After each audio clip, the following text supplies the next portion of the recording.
This update brought to you by American Implement. Indebted to the past, committed to the future. In a moment, Harries with Kansas Wheat. Wolfter Construction and Irrigation has been around a long time, and a lot of folks have trusted them to design, build, and service all sizes of commercial and on-farm storage for grain and equipment. Wolfter is also known for their outstanding irrigation division, where they stock a complete selection of nozzles, regulators, drops, gear drives, electrical, and structure components. Looking for an electric motor? Wolfter has a large selection in single and three-phase. Next time, reach out to the pros who have decades of experience at taking care of business the right way. Wolfter Construction and Irrigation. Experience matters. That's why Conestoga Logistics prides itself in having over 40 years of transportation knowledge and skill to serve you and your customers. With a fleet of certified drivers and late model equipment, exceeding their customers' expectations is an everyday goal. Fast, courteous, and professional service with an outstanding safety record. That's what you get when you contact Conestoga Logistics at ConestogaEnergy.com. S&S Trailer Sales, with 2 locations in Ness City, Kansas, is where everybody goes to buy or rent trailers. They feature the all-new, all-aluminum Mauer grain trailer with all of the electric options, the easy-to-load detached trailers, and a huge stock of header trailers. At the west location, you'll find bumper poles, goosenecks, and oilfield specialty trailers, along with flat and utility beds for pickups. S&S Trailer Sales in Ness City and on the web, but remember, you do have to spell out the "and."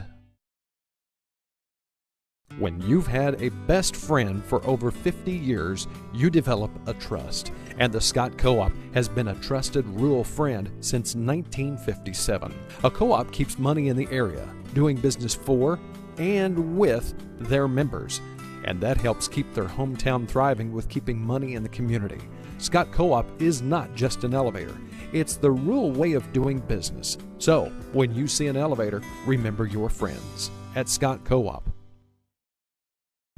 Well, one of the rites of spring just took place a few days ago, and that was the Wheat Quality Council Tour's Winter Wheat Tour. And Harries from Kansas Wheat joins us to talk about it. Aaron, what an interesting time you had. It always is. You know, I don't think there's any crop that's ever alike from one year to another. And we were a step ahead of last year not walking through snow in western Kansas, but at the same time it was really dry. But I think the bottom line is we're looking at a pretty short crop, not only short in bushels, but short in stature. So, in fact, we may have the smallest crop since 1989 in Kansas.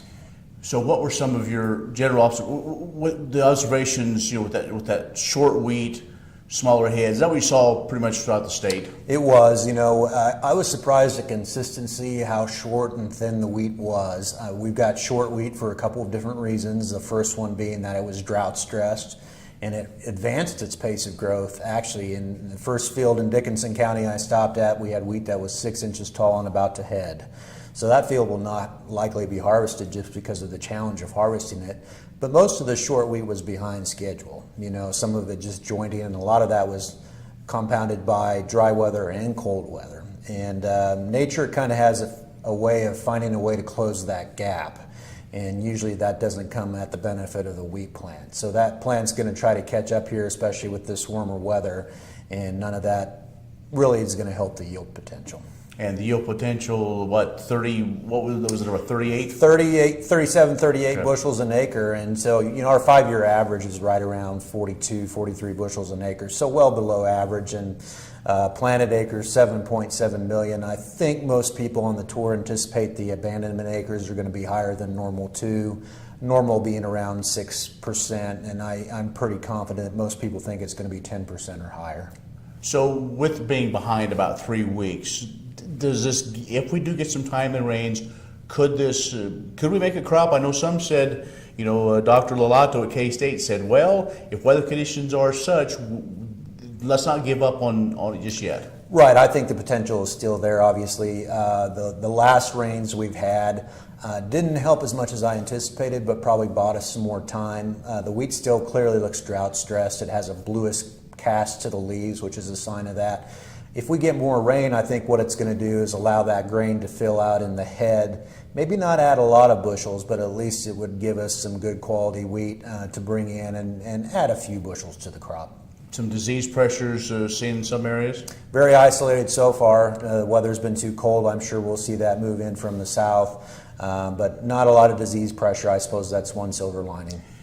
The other thing is people from all over the country, all over the world come to Kansas. Talk about those interactions. 95 people on this tour this year, amazing high number, and they're from all walks of life in the agriculture industry, millers, bakers, farmers, brokers, not only from all across the United States, but we had a guest with us from China. So it really has developed into a good way to educate the industry about the wheat crop in Kansas, about the wheat crop in the United States, and it's a great experience. Well, Aaron Harries from Kansas Wheat has joined us. We've talked about the annual wheat tour that took place just a few days ago here in Kansas. Would you like to see something done about high gas prices and low unemployment? Western Place Energy in Campus, Kansas is doing something about it. They're a proud part of Growth Energy, America's ethanol supporters, and they employ 38 people and will be adding more following the expansion. Ethanol fuel not only reduces the cost of regular gasoline, it's good for the environment and keeps money right here in the United States while supporting local rural jobs. Western Plains Energy, doing something for the future.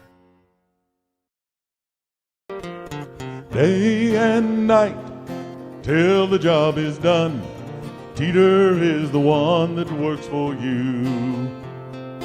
Fields of green reaching toward the sun, Teeter is the one that works for you.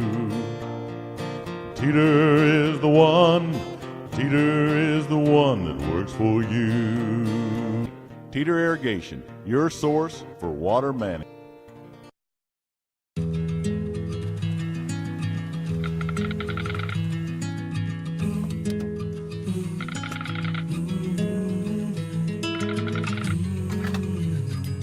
The cost of everything has gone up dramatically over the last 75 years. With one exception: keeping electricity affordable. Wheatland Electric, delivering energy for life, your Touchstone Energy Cooperative.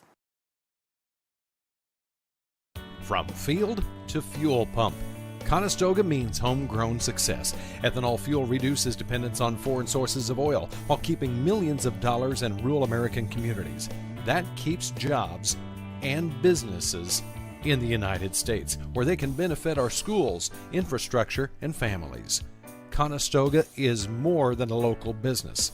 Conestoga is a community partner.